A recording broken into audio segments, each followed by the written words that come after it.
Hello everyone, this is Bosheng Li from Peking University Institute of Advanced Agricultural Sciences. Today I would like to introduce our work using the ultra-long reads and adaptive sampling for the plant genome assembly.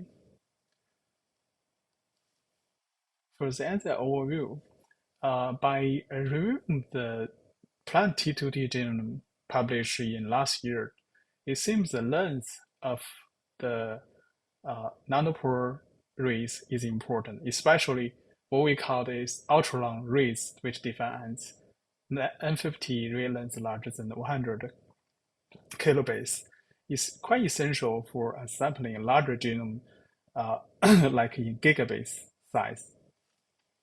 And today in this talk, I'd like to introduce our improvement on DNA extraction method, which enable us to extract DNA fragments larger than 500 kilobase. And we also optimized the library preparation and finally got a good output for the ultra-long reads. And using this ultra-long reads, we assembled plant T2T genome, and occasionally there are gaps. And in this case, we applied the adaptive sampling, which get enrichment on the reads surrounding the gap region, and finally reach our goal that is complete telomeres to telomeres genome. The first is the DNA extraction. The key for our protocol is to track the high quality nucleus, because we believe the nucleus can either enrichment and also protect the long fragments of DNA. And later, by gently filter lysis, separation, and precipitation, we got the long fragments DNA. And we test the tissue we should use, and it seems that the younger the better. In the case of the weight, we actually use Cop-Auto grows in darkness for 5 days and 7 days, and also the young leaves. It seems the younger leaves can get the younger tissue can give a good quality on the nucleus and also get DNA fragments more larger than 500 kilobase.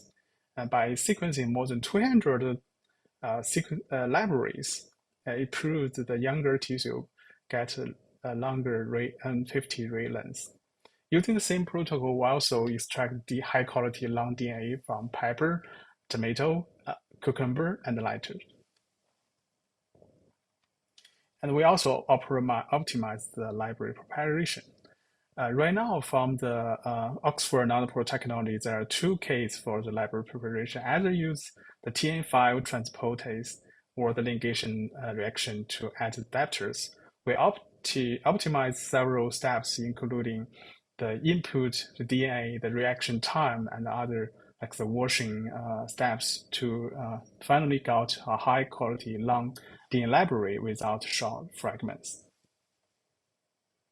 And for the ultra-long reads outputs, using the above optimization on the protocols, we get similar output compared to a previous study in the weight, but much longer in the N50 length. And in the case for the single cell, for the one specific cell, we reach the maximum N50 length to 130 kilobase. You can see there are more than 5 gigabase of the reads is purely larger than 100 kilobase. Even couple gigabase, the reads reach to more than 200 kilobase. So in the case of chili pepper, we get good outputs, which reach to 40 gigabase per cell. And using 4 cells, we get like 180 gigabase of ultra-long, most of them actually the ultra-long reads. So using this ultra-long reads we sequenced, which enable us to combine with other sequencing technologies, we can assemble a complete T2T genome of the hexaploid weight, which is 17 gigabase in genome size, and also complete chili pepper genome, which in 3 gigabase of the genome size. We also sequence the other plants like the tobacco, the tomato, and the popular trees. And in most of the cases, we have a good proportion of ultra-long rays, and you can see most of them are larger than 60%. And in the case of pepper and wheat, we get the proportion to more than 90% of ultra-long rays of the total outputs. For the maximum ray length, in the lettuce, we get the maximum of 5 megabase for a single rate, which is longer, longer than what we can find from a human study. So filling the gaps. So even we apply more than 100 fold of coverage, some place of the genome has no coverage. So in this case, we use the ability of real-time sequencing and real-time mapping of the Oxford Nanopore Technology devices, then enable us to enrich the rays surrounding the gaps and finally can fill in the gaps. So in the case of Arabidopsis, the most complete genome assembly is the Peking University Columbia assembly, this version.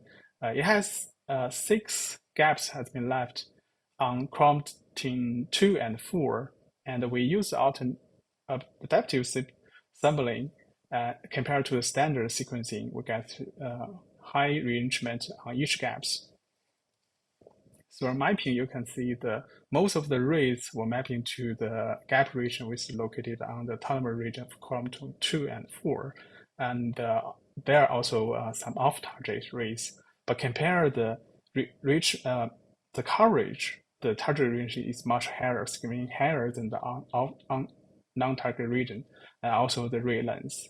Especially for the rays which cover each end of the gaps compared to the partially covered rays, the rays covered each end is much longer. That indicates not only the adaptive sampling, but also the ultra-long, the ray length is necessary and essential for filling the gaps. And finally, we get all the 6 left gap of the Arabidopsis field. And by multi-ray supported, we actually deleted the 2 gaps. Actually, there are no gaps there, but we fill the left 4 gaps with different size of rays we got. In another case, when we assembling the T2T genome of a watermelon, there's only 1 gap left on the upper telomere region in chromatin 8. By using the adaptive sampling, we get a good coverage on the surrounding the gap region, also the ray length. And finally, we can got more than almost 6,000 of specific telomere repeats and finally fill these gaps. And finally, I would like to thank our Nanopore small group, which Dr. Dongdong Lu in charge the small group, and Rui Yan and Yongqi responsible for the analysis. Shanshan, Caijun, and Yanxia, they did the bench work. And also thank all the 3 companies cooperate with us for the discussion and also for lending the sequencing devices occasionally.